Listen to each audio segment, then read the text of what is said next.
Hi, I'm Jennifer Uardi, and I'm very excited to be finishing my Master's of Educational Technology degree with Boise State University this summer, 2010. A little bit about myself. I received my bachelor's degree from California State University, Dominguez Hills. I also have an elementary teaching credential and a math credential I earned from National University. I was born and raised in Southern California, lived here all my life, and I love it. So that's one of the parts of Boise State's program I really enjoyed was it's all online. I did get to visit the campus once. I'll get to that in a minute. But throughout my life, education, family, and soccer they've always been priorities. I've always done well in school, enjoyed school, love being with my family. I have a 2-year-old daughter, Kaya. Um, so she's endured this program with me the entire time. And I love playing soccer. I've played my entire life, and I still play. I've had a recent injury lately, but I plan on playing again real soon. Just started running and all that. A little bit more. I've worked in education for over the past 8 years in alternative education, which is, in short, students for whatever reason don't make it in a regular public school. So we service them. We have schools in group homes. We have schools. We call them community day schools, or usually high schools. We have a couple junior high schools as well, and we service students that are incarcerated. So I've worked with incarcerated youth as well. Um, I'm an instructional assistant. I've been doing that for 6 years. I had a classroom for 2 years and I loved it, but because of budget reasons in California, I'm working as an instructional assistant, and I work with special ed. So we service mild, moderate students, mostly learning disabilities, emotional disturbance, that type of stuff. So I've worked with a lot of different types of students. Another thing with Boise that was very special to me was I won the Sean Ellenberger Scholarship. Um, it was last fall, so 2009. I wrote a little essay about my experiences in alternative education, and I was chosen. I was able to visit the campus, so it's the only time I've been there. It's a beautiful campus, beautiful area. I do plan on going back to Boise. So I got to see a football game, see the campus, and even more so, I was able to meet Sean's father and his brother. So that was very special for me, something I will always remember. So in this reflection video, I will further talk about the program, what I learned from it, my future plans using what I've learned. I'll be showing you some projects using Camtasia, so you'll actually get to see what I've created websites, lessons, an entire online course while participating in this program. Hi, right now I am going to show you some of the work that I completed here at Boise State University. This shot right here is part of my e-portfolio.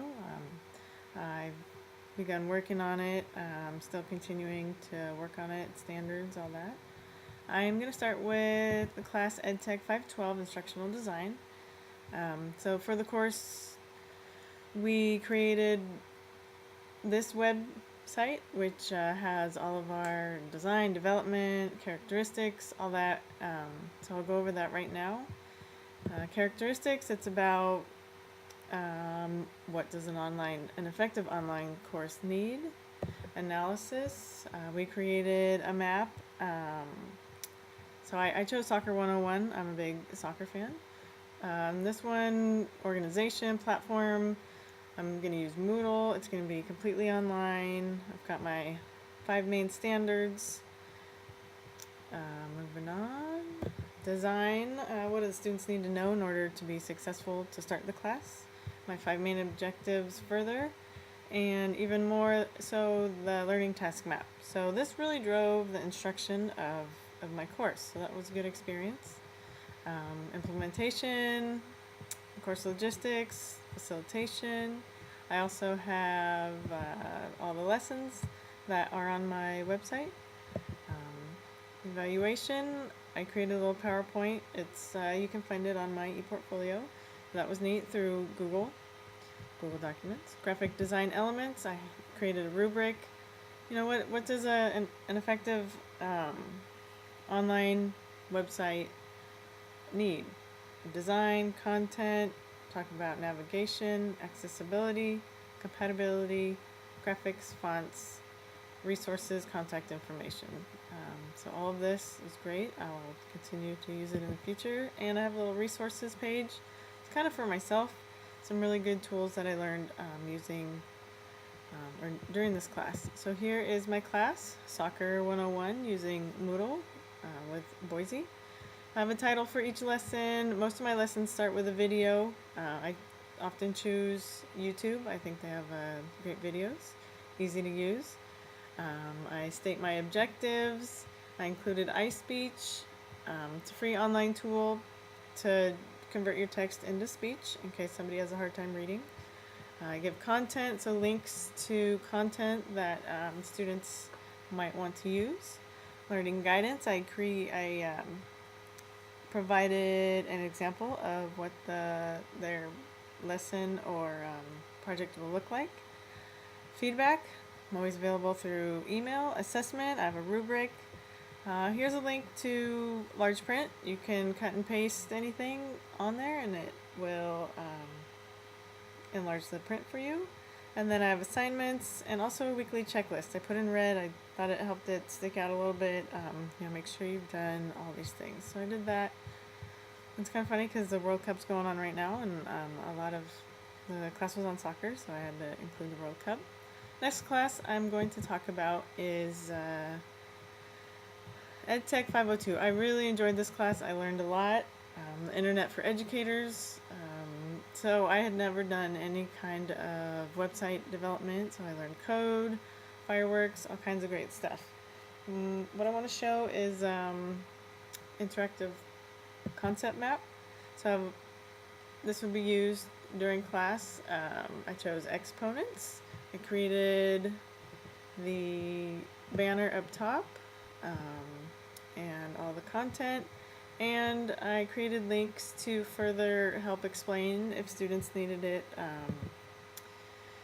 for the lesson. So exponent rule number 1, that type of stuff. So that was real fun.